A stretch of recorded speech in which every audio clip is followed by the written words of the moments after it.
But we are back at the Vault Tour, and I'm joined again with by the one and only Alex Watkins. Thank you. I'll take the one and only. I'll take that. He is I'm the one. sure there's more than one. Yeah, the one and only redheaded, wonderful Alex Watkins. Make it all about my hair. You make it all about your hair. All right, well, so we're coming back with the top four. The guys had a lunch break, got some fresh air, got themselves ready, because while they've all got their invites sorted now to a future Vault Tour, the two finalists will be fighting out for paid trip. Well, bursary to go towards going to a future Vault Tour. Their choice, pretty much anywhere in the world. So it's getting pretty great. We're going to be watching Pedro and John play. Pedro we've had on the stream before. So Josh, you were commentating on that game, I think. And we have John here. What's interesting, I think, for the first time on the stream, is we have both players playing Dis, Untamed, and Shadows. So that's interesting. So we've got a mirror match of houses. We're just going to have a quick look at what we've got here. Looking at John, he's got double Nox, double Fang House, double Mimicry. He's got double Whistling Darts. He's got triple Sucker Punch, double Throwing Stars.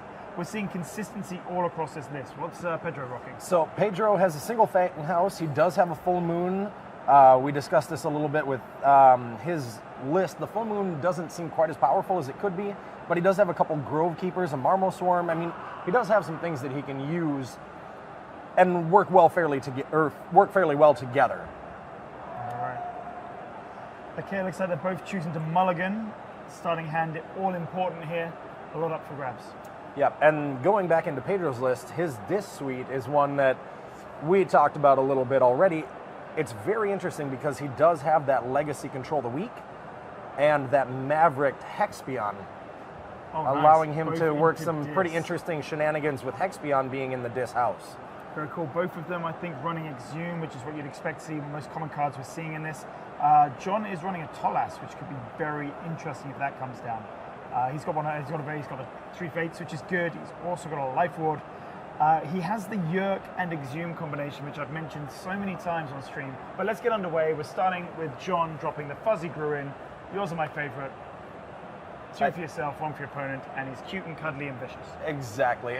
Just a great way to start the game, right? Absolutely. I mean, still ahead on Amber, but giving Pedro a little bit of a boost before his turn even starts. So he's going to throw out some stars there, doing a damage to that Fuzzy Gruin. Not too threatening when it does have 5 power on it.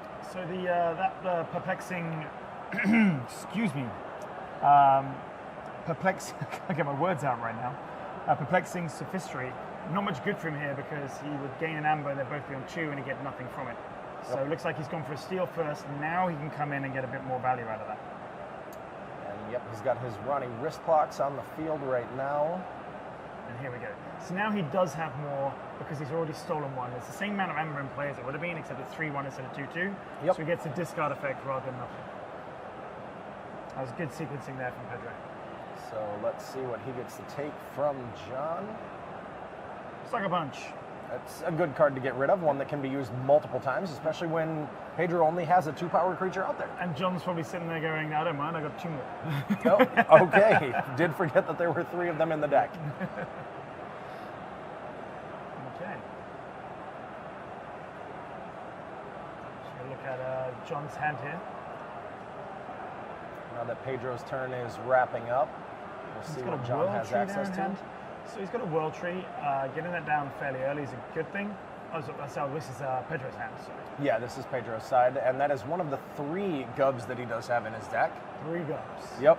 So if he can get those inside of the flanks, it'd be very, very nice to boost their power. Pretty sure it was a Nerve Blast we missed there, looking at the fact that it was a Stolen Amber and a creature gone. It was followed up there by Whistling Darts. Do, re, mi, ah! Great flavor text. Well done, Brad, if you're watching. And I think that was probably John's turn. Looks like he just drew back up, so Pedro is going to come in with that Tantadlin. So Tantadlin is interesting. It's a 9-power creature with no armor. When it fights, it only deals 2 damage. It's a roadblock right there. If you can give that thing taunt.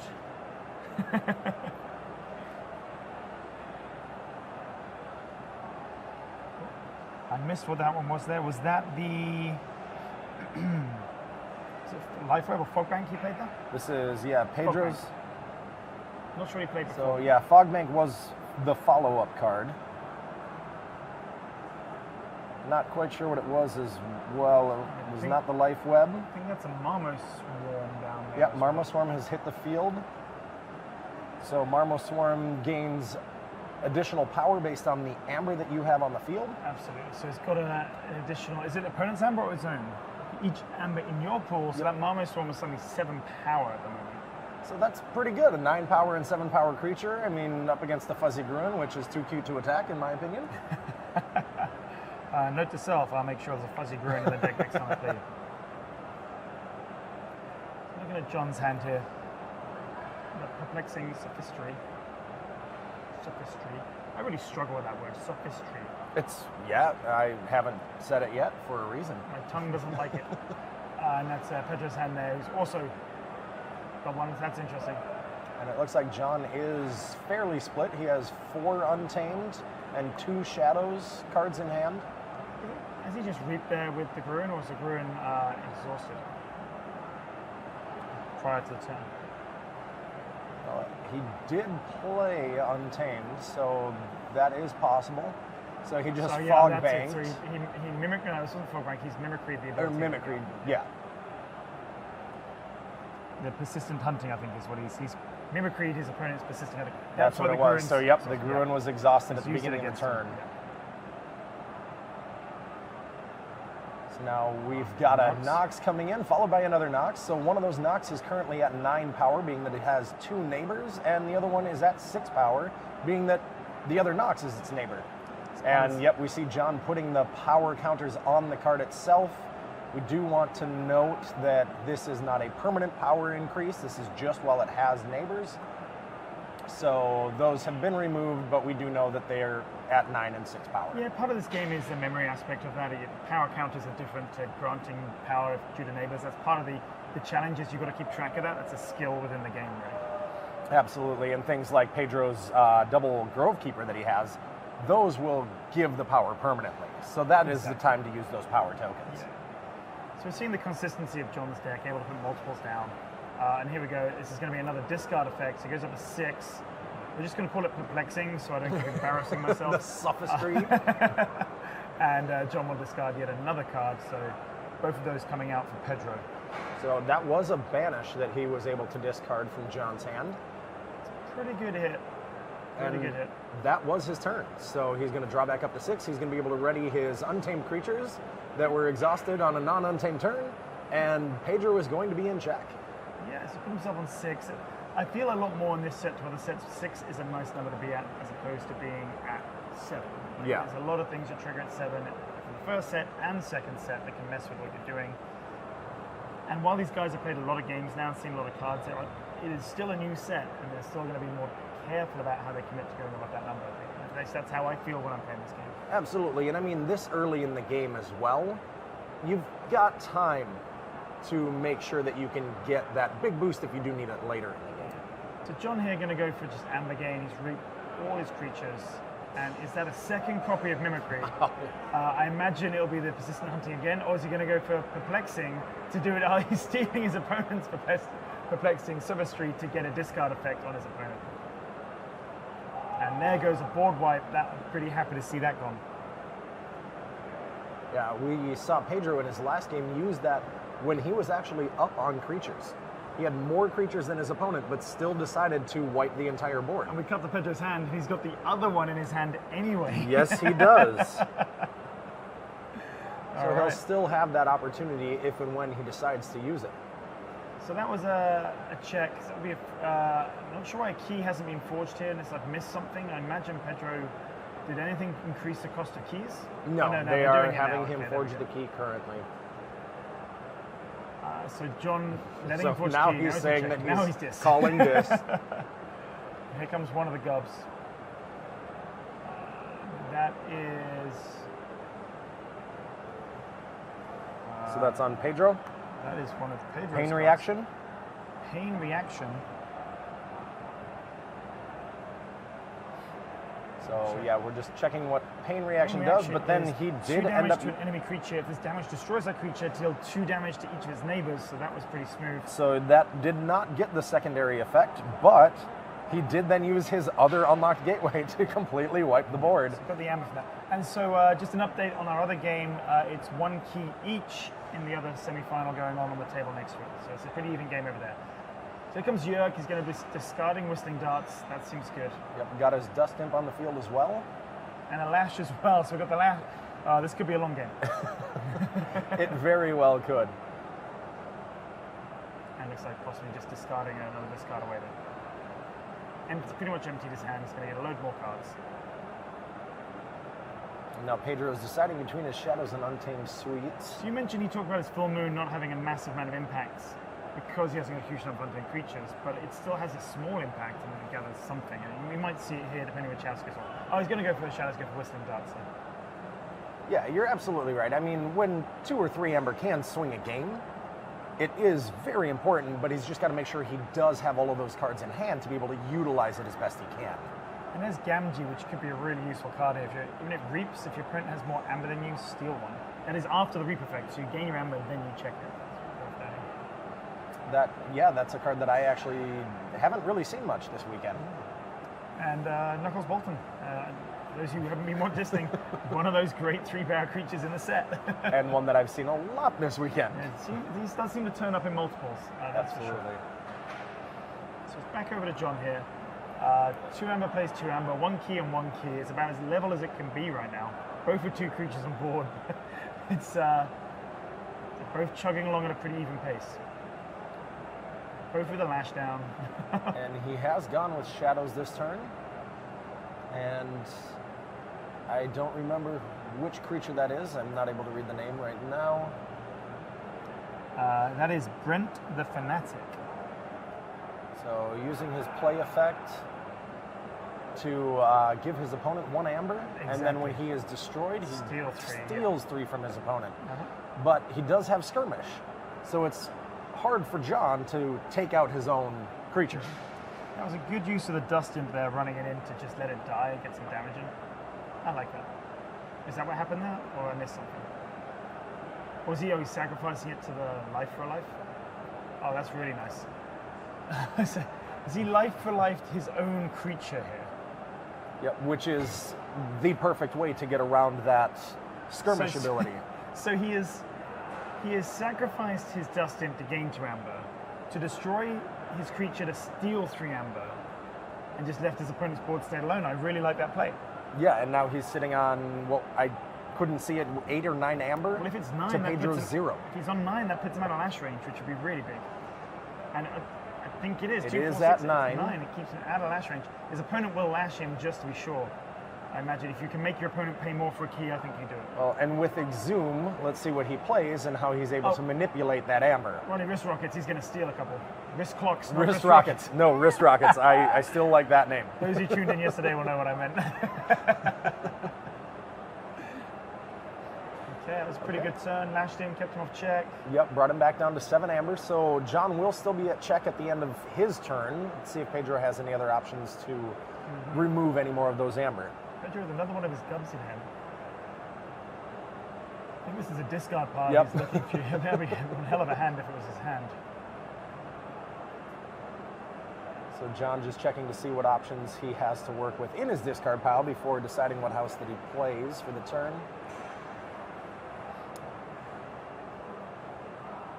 He's just checking. I think that might have been, you did Lash, right? I can't imagine that's what was just asked. And I'm not able to quite tell what he has in hand. Oh, here we go. So he's got the Camouflage. He's got 3 Fates. Not finished with you yet. That's a great card to shuffle things back into the deck. So it looks like he's going to stick with Dis. He's going to possibly 3 Fates the board here. Maybe not. He's going to Lash. Just in case there's any ways, Instaforge. And the Life Ward does come down, generating an additional amber for him. Later turn, he can Omni sack that, stops opponent playing creatures. And there's the not finished with you yet, so he can pick any number of creatures from his discard pile and shuffle them back into his deck. He's got a pretty sizable discard pile. It's going to be close to 50-50, I think. So he might not want to shuffle all of them in, just pick the ones he wants. Dust Imp seems like a good choice. Fuzzy Bruin seems like a really good choice. But yeah, he's opting not to put all of them back in, by the looks of it. Yeah, he's taking out the ones that are going to generate him some amber. Yeah, it's a bit of a delicate balance there. You can chuck everything back in, and I think to me it depends on how many cards are left in your library and your deck when you make that decision will determine how many you put back in. Absolutely. We played when I was able to put Drominaut and 2 Gangers back in when I had like 3 cards in my deck. So that was obviously I'm going to put them all in. But I'm not going to put any more creatures in because I want to try and get that to come back out again. Exactly. He's going to want to see those 2 cards come back into his hand as soon as he possibly can. And then he does go with 3 Fates. So that will destroy all 3 of the creatures on the field. Loses one of his, trades at 2 of his opponents, gains an Amber. He's well out of reach of being lashed right now. He's just doing a tally for his opponent there. That looks like it's 11 Amber, as long as things aren't stacked in a way that I can't see. I believe that is 11 as well.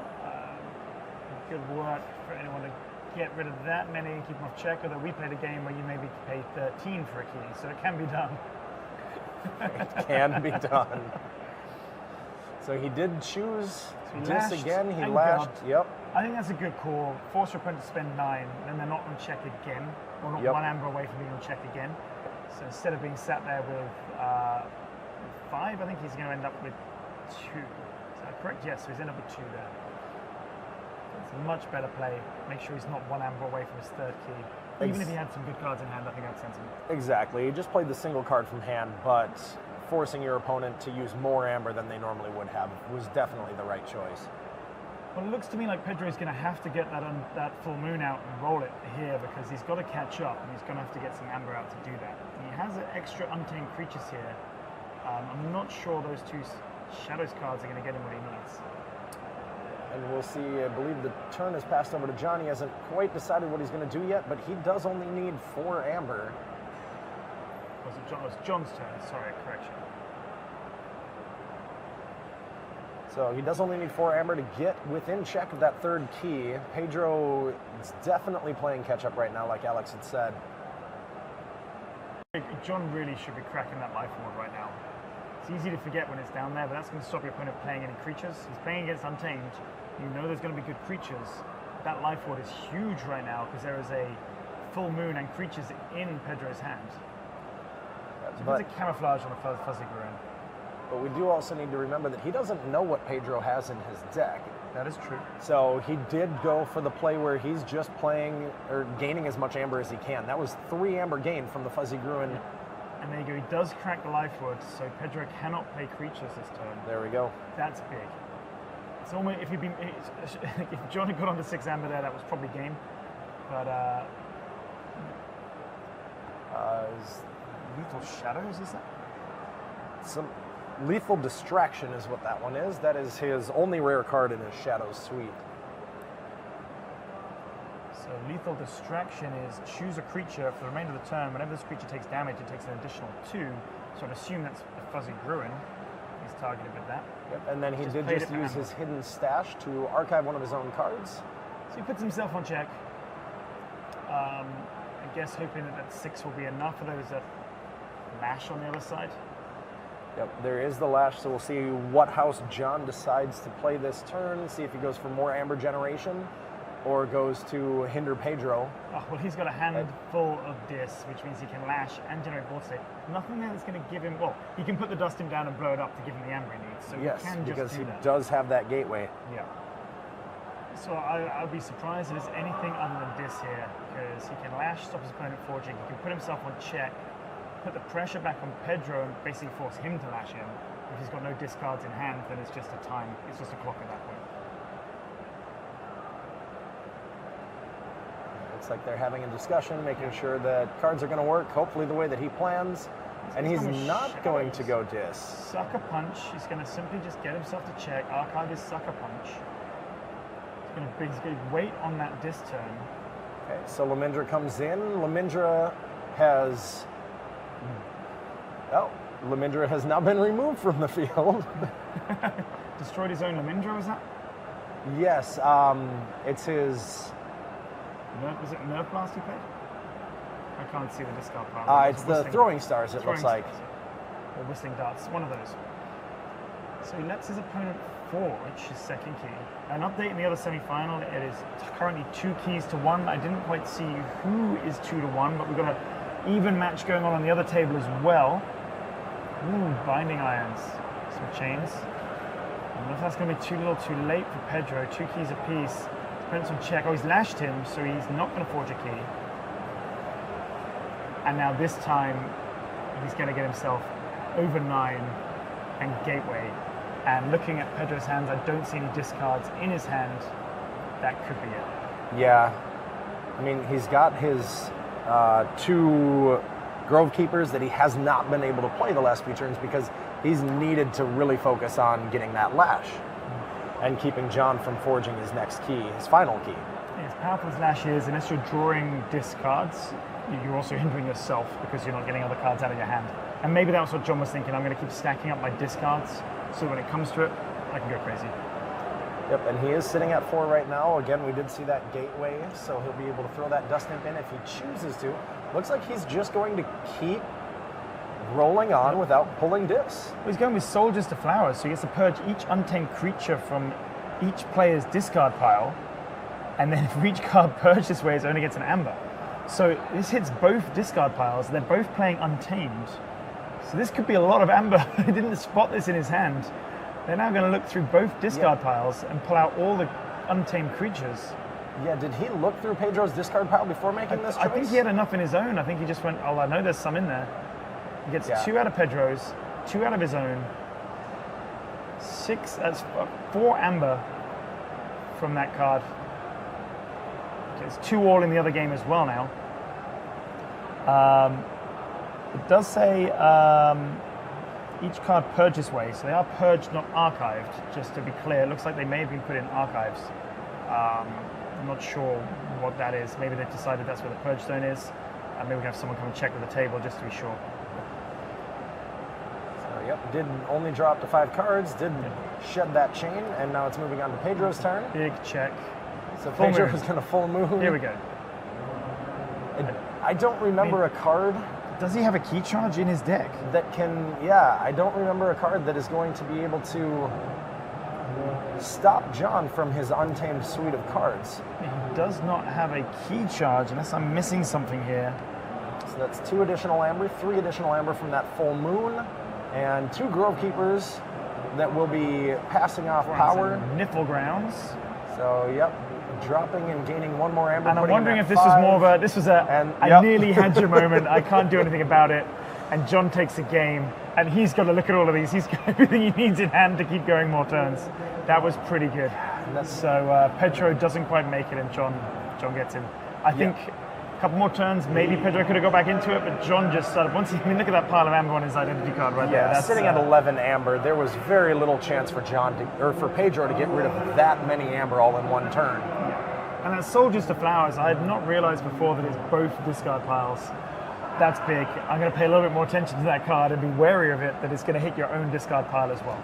Yeah, absolutely. And very, very good card if your opponent isn't playing Untamed. A little more difficult to make that decision if they are. I was thinking about this with decks where you have a lot of Untamed creatures. Actually, I don't mind it, because if you're going to purge away essentially most of your Untamed cards from your deck, well, then you're kind of running a 2-house deck at that point. Absolutely, and that makes your decisions much easier later in the game. So we had Finn and Sam in the other game also finished on the other table.